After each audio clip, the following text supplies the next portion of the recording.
শেখ মুজিব লাল ঘোড়া দাবড়াতে চাইছিল, ইতিহাস সাক্ষী দেয়। কোথায় শেখ মুজিব আজকে? শেখ হাসিনা অনেক কথা বলেছিলেন এই দেশের মানুষের সাথে, দেখবো দেখা যাবে কোথায় বিএনপি, কোথায় জামাত। আজ শেখ হাসিনা কোথায়? আলোচনায় অংশগ্রহণ করবেন রাজশাহী 6 আসন থেকে নির্বাচিত মাননীয় সদস্য জনাব মোহাম্মদ আবু সাইদ চাঁদ। সর্বপ্রথমেই মহান আল্লাহ রাব্বুল আলামিনের কাছে শুকরিয়া আদায় করি। পাশাপাশি আজকের এই বাজেটে অর্থমন্ত্রীকে ধন্যবাদ দিয়ে আমি কথা আরম্ভ করতে চাই। আপনি জানেন মাননীয় স্পিকার, এটা একটা ঐতিহাসিক বাজেট হয়েছে, ঐতিহাসিক বাজেট, যেটা বাংলাদেশের ইতিহাসে কোনো সময় হয়নি। এটাই প্রথম ঐতিহাসিক একটা বাজেট। এই বাজেটের পরপরই আমরা গ্রামে ছিলাম। আমি গ্রামে, আমার নির্বাচনী এলাকায় আমি বাস করি, সেখানে মানুষের হাট বাজারে যতদূর গিয়েছি ততদূর মানুষ খুশি এই বাজেটে। মাননীয় স্পিকার, পাহাড়কে ধাক্কা দিলে ফেলা যায় না, পাহাড়কে ধাক্কা মারি মাননীয় স্পিকার ফেলা যায় না। তা আজকে আমার বন্ধুরা যেসব কথা বলেন, আমরা তাদের উদ্দেশ্যে বলতে চাই যে আমরা জনগণের সঙ্গে ছিল বাংলাদেশ জাতীয়বাদী দল, জনগণের সাথে কোনোদিনই বিশ্বাসঘাতকতা করে নাই।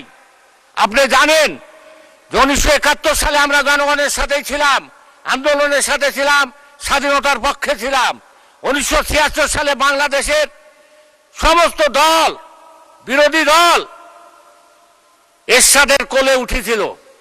আমরাই বাংলাদেশ জাতীয়বাদী দল বেগম খালেদা জিয়ার নেতৃত্বে এই বাংলাদেশে আমরাই তখন আন্দোলন করেছিলাম এবং 1991 সালে ক্ষমতাতে আসছিলাম। মাননীয় স্পিকার, আমাকে একটু সময় দেবেন, আমি দু একটা পুরাতন ইতিহাসের কথা বলতে চাই।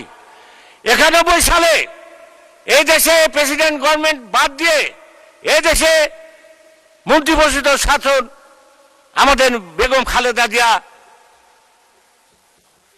সংসদীয় গণতন্ত্র প্রতিষ্ঠান করে।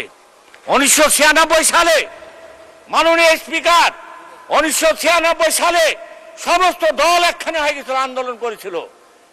বেগম খালেদা জিয়া গণতন্ত্রের প্রতি শ্রদ্ধা সম্মান জানিয়ে মাননীয় স্পিকার সেদিনকে তিনি তাদেরকে অস্ত্র দিয়ে সেদিনকেও তিনি বাংলাদেশে প্রথম এই তত্ত্বাবধায়ক সরকার গঠন করেছে।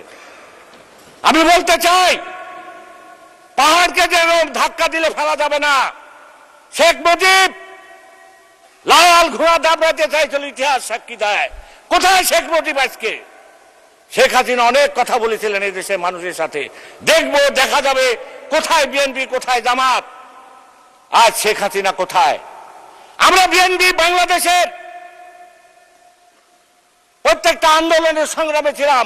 মানুষের সাথে বিশ্বাসঘাতকতার ইতিহাস আমাদের জানা নাই, আমরা করি নাই। 96 বলেন, 2001 সালে বলেন, 2009 সালে বলেন, 17 সালে বলেন, আমরা কোনোদিন জানি না। বিরোধী দল আজকে আপনারা সমালোচনা করছেন, আমাদেরকে ধাক্কা দিলে আমরা পড়ে যাব, এটা আপনাদের ভুল ধারণা। আপনারা মনে রাখেন, বিএনপি একটা বিশাল দল, এর পিছিয়ে গণগণ আছে।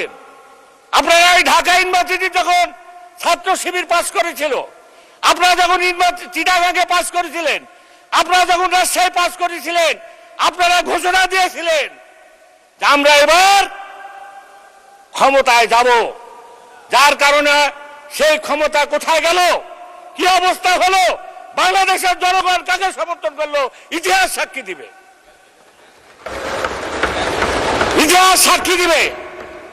আপনারা, আমি যখন একটা মেয়ের কাছে গেলাম ভোট চাইতে, মেয়েটা, স্পিকার বলবো না বলবো না, বলবো কি বলবো, খোকন ভাই বলছে, মাননীয় সদস্য যাই বলেন সংসদীয় রীতিনীতি মেনে বলেন, কথা বলছি না, কি বলবেন আমি তো আর জানি না, সংসদীয় রীতিনীতি মেনে বলেন। হ্যাঁ, একটাও বলিনি, আমি শুধু একটুকুই বলি যে আমি এক মেয়ের কাছে গেলাম ভোট চাইতে।